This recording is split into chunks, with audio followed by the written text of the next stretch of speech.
মৌলানা মাহমুদুল্লাহ হাফিজাহুল্লাহকে 3 বছর পর আপনারা মুক্তি দিয়েছেন। আমরা মৌলানা মাহমুদুল্লাহ হাফিজাহুল্লাহর মুক্তিতে শুকরিয়া প্রকাশ করছি।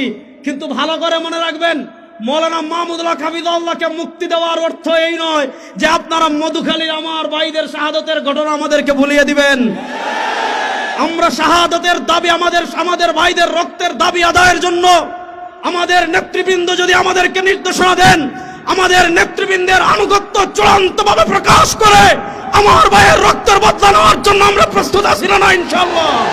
আমি হিন্দু সন্ত্রাসীদেরকে বলবো এটা গুজরাট নয়, এটা বাংলাদেশ। আমি হিন্দুদেরকে বলবো এটা দিল্লি নয়, এটা বাংলাদেশ। আমি বলবো এটা ইন্ডিয়া নয়, এটা শাহজালালের পুণ্যভূমি বাংলাদেশ।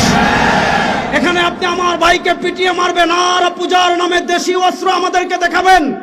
যদি আমাদের সাথে আপনারা খেলতে চান, মাঠে আসেন, আমরা খেলার জন্য প্রস্তুত।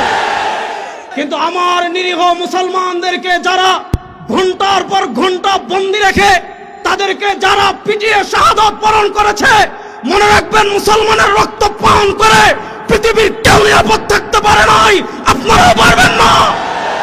এই রক্ত কথা বলবে ইনশাআল্লাহ। ইসলাম আমাদেরকে ধর্মীয় সম্প্রীতি শিক্ষা দিয়েছে।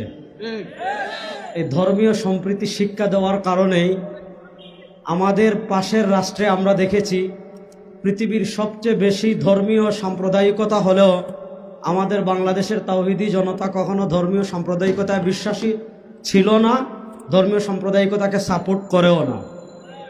কিন্তু আমরা ধর্মীয় সম্প্রীতিতে বিশ্বাসী, তাই বলে আপনি আমাদের ভাইদেরকে ফরিদপুরে পিটিয়ে মারবেন।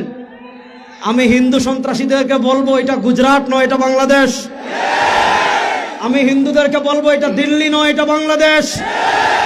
আমি বলবো এটা ইন্ডিয়া নয়, এটা শাহজালালের পুণ্যভূমি বাংলাদেশ। এখানে আপনি আমার ভাইকে পিটিয়ে মারবেন আর পূজার নামে দেশি অস্ত্র আমাদেরকে দেখাবেন। যদি আমাদের সাথে আপনারা খেলতে চান, মাঠে আসেন, আমরা খেলার জন্য প্রস্তুত। আমরা পরিষ্কার ভাষায় বলতে চাই, মন্দিরে নিরাপদ থাকুক, এটা আমরাও চাই।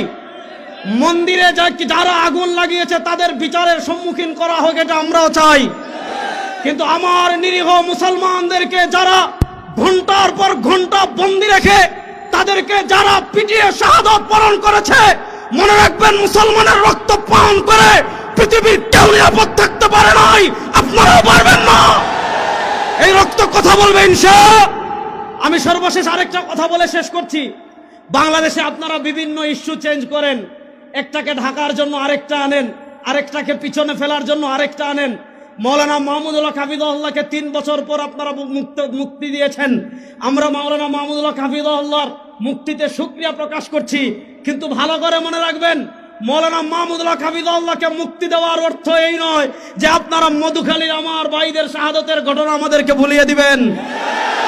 আমরা শাহাদতের দাবি, আমাদের ভাইদের রক্তের দাবি আদায়ের জন্য আমাদের নেতৃবৃন্দ যদি আমাদেরকে নির্দেশনা দেন, আমাদের নেতৃবৃন্দের আনুগত্য চূড়ান্তভাবে প্রকাশ করে আমার ভাইয়ের রক্তের বদলা নেওয়ার জন্য আমরা প্রস্তুত আছি না ইনশাআল্লাহ। আসসালামু আলাইকুম ওয়া রাহমাতুল্লাহ।